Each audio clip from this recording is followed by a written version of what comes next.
commemorating humanitarian workers who lost their lives in conflict. 7 in a single Israeli strike in this village in southern Lebanon in March.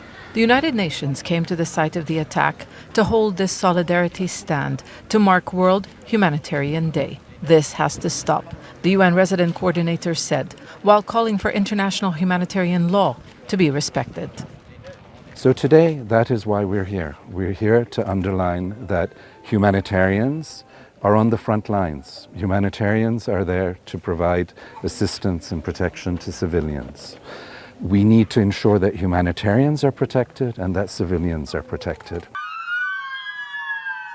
21 paramedics have been killed in Israeli strikes since Hezbollah launched attacks in solidarity with Gaza in October. And while the warring sides have largely confined their attacks to military targets, civilians have been caught in the crossfire.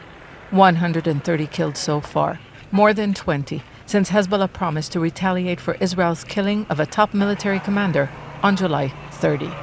There's not just been an escalation in hostilities. Israel's attacks have moved deeper inside Lebanon, and this has caused further displacement, an 8% increase in the last 10 days, according to the United Nations. Hezbollah too has expanded its attacks, striking military bases up to 18 kilometers from the border, as well as new towns that have not been evacuated. And while the armed group is not deliberately hitting civilian targets, Hezbollah may be trying to create a larger military zone across the border and a bigger displacement crisis for the Israeli government. In Lebanon, the minister in charge of the emergency response says authorities are stretched and face many challenges.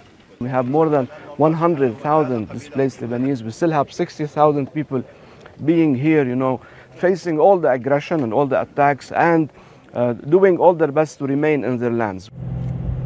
This is an impoverished society in a near bankrupt state, struggling to cope with a war of attrition that has no immediate end in sight.